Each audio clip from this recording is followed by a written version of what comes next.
What's up, guys? It's Ben with 2020 election predictions, and today I'm going to talk about a scenario that I don't think a lot of people are talking about. And this is a tie in the Electoral College where neither Joe Biden nor Donald Trump get to 270 electoral votes, and both of them are stuck at 269. I think this is a lot more likely than what kind of some models are saying. For example, the 538, while like they give and there are 100 scenarios, one of the scenarios is where it's 269, 269. I think it's pretty interesting to have Nevada going to Trump, but Arizona going to Biden. I don't really think that's a super likely outcome. Or New Hampshire going to Trump while Pennsylvania goes to Biden. I still don't. Or having Minnesota go to Trump and Wisconsin go to Biden. So I don't necessarily think this is a super realistic combination, but nonetheless, they have it one out of 100 times.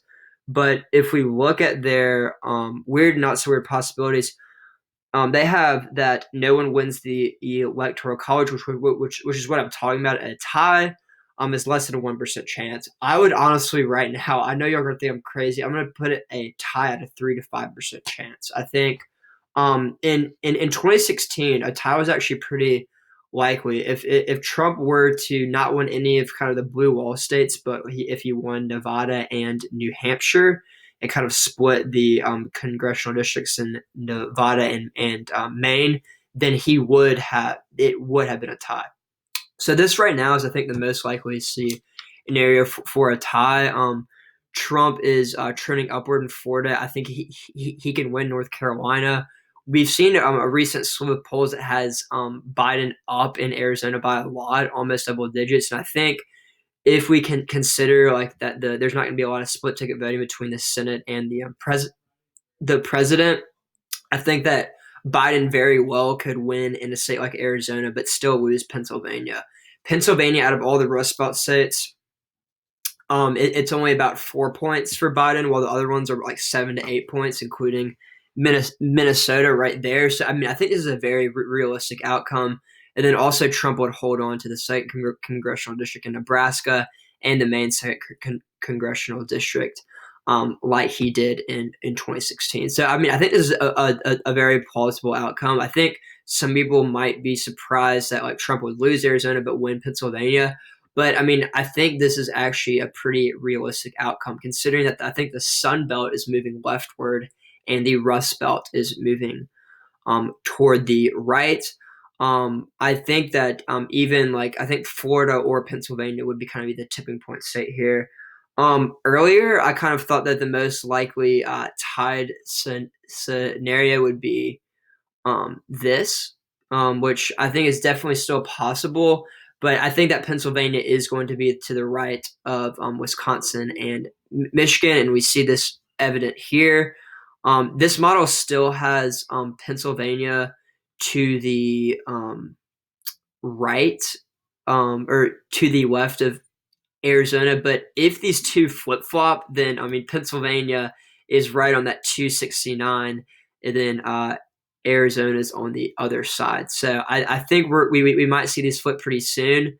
I mean, right now it's like pretty dead on. The Nate Silver thinks Arizona Biden's going to win by a smaller margin than Pennsylvania, but I think it could very well be where Biden wins Arizona by a very slim margin and Trump wins Pennsylvania. So this is another one of my scenarios. The one on 538. Let's look here. I'm going to try to recreate that real quick. And then I'm going to tell you why that Trump wins in a tied scenario. But I want to just remind y'all that this is a lot more likely than I think people are giving it credit to. So this is kind of what the 538 they did 40,000 scenarios, and this is what one of them is. I think one other likely um, scenario we could nope, that's not very likely. Um, I think this could happen. I don't think it's as likely as some of the other ones. Also, I think we could see this be a tied scenario here. I mean, I think there's a lot of ways that this could happen. Also, potentially, we could even just see like a flip in here. So it means so. I mean, there's a lot of different combinations nations, and I think with the congressional districts, how they're only one electoral vote, that makes it a lot more likely. So if we do see a 269 269 tie, I think this is kind of the most likely one, then it would go to the House of Representatives. And people might say, well, okay, look, the Democrats are up in the House and they're projected to keep it in 2020. Nancy Pelosi is the Speaker of the House. But according to the Constitution, that's actually not how it works.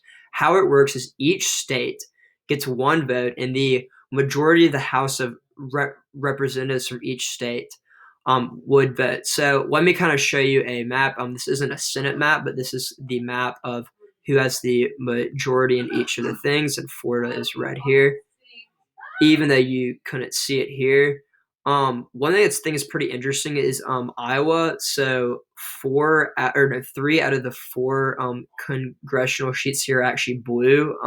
Steve King, who is not running for re-election, he did get primaried. Is the only is the only GOP seat here. I definitely think this could change in 2020, but the House elections won't matter. It will be from the composition of the 2018 Congress. And we can see here that the GOP advantage in Wisconsin, which I kind of would consider the tipping point state, would give them 26 seats. And even if there's kind of a rogue Republican congressman from Wisconsin or Pennsylvania, we can still see that 26 states would give, they would probably vote for Trump. The 22 states or 24 states, however you want to do it, would probably vote for Biden, and this would hand Donald Trump the re-election. So the magic number for Trump is 269, not 270, and the magic number for Biden is 270, not 269, as we can see here. Could there be a rogue Republican congressman, maybe from one of these states that's more close, like Wisconsin, Florida, even Georgia or Ohio? I mean, these are definitely gerrymandered to help the Republicans, or could maybe a rogue House member from like one of these states, like Alaska or Wyoming or Idaho, where there's only one. It definitely could happen, and I think there would be a lot of lawyers on both sides if it were 269 tie. So there's no guarantee that Trump would win, but I think right now, just looking at the Constitution, and if there was not any like accusations of voter fraud or recounts, and the election actually ended up like this, then I think Trump would win re-election. So I really hope you like this video. This video might become very, very relevant in the future after the election. I don't think a lot of people are talking about it right now because it's only, I mean, Nate Silver thinks it's less than a 1% chance. I think it's more of a 3 to 5% chance. But I mean, 3 to 5% chances do happen. I mean, the models in 2016 gave Trump like only a 5% chance to win in some, like the New York Times or Princeton models. So I really hope y'all like this video. Please give it a thumbs up and be on the lookout for a video in the future.